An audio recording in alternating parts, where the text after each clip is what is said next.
اسرائیلی صدر نے نئے ایرانی بیلسٹک میزائل کو بڑا چیلنج قرار دے دیا۔ تل ابیب میں اسرائیلی صدر آئزک ہرزوگ نے کہا کہ 6 سے 8 کلو دھماکہ خیز مواد والے نئے میزائل تباہی کا سبب بن رہے ہیں۔ دوسری جانب ایرانی ٹی وی کا کہنا ہے کہ ایران نے اسرائیل پر حملے میں پہلے کبھی نہ استعمال ہونے والے ہتھیاروں کا استعمال کیا ہے۔ تازہ حملوں میں تل ابیب کے 8 علاقوں میں تباہی پھیلی، کئی علاقوں کی بجلی منقطع ہوئی، 4000 قابض آبادکاروں کو محفوظ مقامات پر منتقل ہونا پڑا۔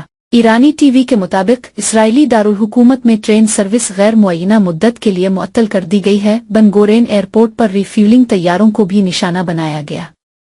ایرانی فوج کا کہنا ہے کہ جنگ کے بعد خطے میں امریکہ کے بغیر نیا توازن قائم ہوگا۔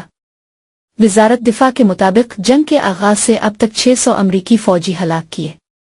اسرائیلی افواج نے گزشتہ رات کی کارروائی میں ایران کے انٹیلیجنس وزیر اسماعیل خطیب کو نشانہ بنانے کا دعویٰ کیا ہے۔ اسرائیلی میڈیا کے مطابق اسرائیلی فضائی حملوں میں ایران کے انٹیلیجنس وزیر اسماعیل خطیب کو نشانہ بنایا گیا۔ قبل ازیں پاسداران انقلاب نے پاسیج کے سربراہ غلام رضا سلیمانی کی شہادت کی تصدیق کی تھی۔ اسرائیلی فضائیہ نے تہران میں پاسیج فورس کے تنصیبات پر حملہ تھا۔ ایران کے خاتم الانبیاء ہیڈ کوارٹر کے جنرل علی عبداللہ کا کہنا ہے کہ ڈونلڈ ٹرمپ ہمارے سرپرائز کا انتظار کرے۔ غیر ملکی خبر رساں ادارے کے مطابق علی عبداللہ نے کہا ہے کہ ہمارا ردعمل غیر معمولی ہوگا۔ واضح رہے کہ اسرائیلی حملے میں ایران کے سینئر سیکیورٹی عہدیدار علی لاریجانی، ان کے بیٹے مرتضی لاریجانی اور ایک معاون شہید ہو گئے۔ علی لاریجانی کو مشرقی تہران میں اس وقت نشانہ بنایا گیا جب وہ اپنی بیٹی سے ملنے گئے ہوئے تھے۔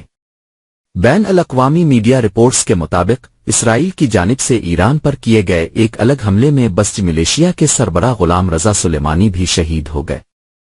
خلیجی ممالک پر اسرائیلی حملوں کے واضح ثبوت ملے ہیں۔ لنکرز کلب کے شعبہ برائے سوشل تے کی تحقیقات کے مطابق اس بات کے ناقابل تردید شواہد ملے ہیں جن سے ثابت ہوتا ہے کہ خلیجی ممالک کے رہائش اور تجارتی مراکز پر گولہ باری ایران کی نہیں بلکہ اسرائیل کی کارروائی ہے، کیونکہ ایران پہلے ہی واضح کر چکا ہے کہ ایران صرف امریکی اڈوں کو ہی نشانہ بنائے گا۔ باخبر ذرائع سے پتہ چلا ہے کہ امریکہ میں موجود یہودی لابی جو پہلے ہی خلیجی سرزمین کے بٹوارے کا فیصلہ کر چکی ہے اور ایران کی شکست کا انتظار کر رہی ہے، اس نے موقع غنیمت جان کر مسلمان سے لڑانے کی سازش شروع کر دی ہے اور امریکی اڈوں پر ایرانی حملوں کو اپنی چال سے ایک تیر سے دو شکار کے حساب سے خلیجی ممالک کو یہ تاثر دینے کی کوشش کر رہی ہے کہ شہری اور تجارتی مراکز پر کیے جانے والے حملوں میں بھی ایران ملوث ہے۔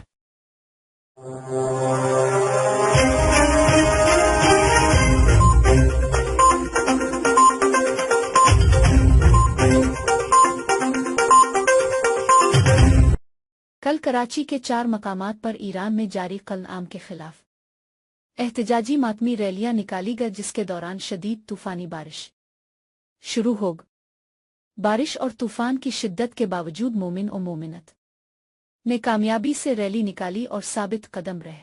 جانتے ہیں کس کا نواسا ہوں میں، جانتے ہیں کس لیے آیا ہوں میں، تیرا ہی پیغام سناتا ہوں میں، پھر بھی ستم کا ہی نشانہ ہوں میں۔ لے میرے اللہ اب تیرے حوالے، مالک تیرا بندہ اب تیرے حوالے، ارے زندگی سے سیر ہو چکا،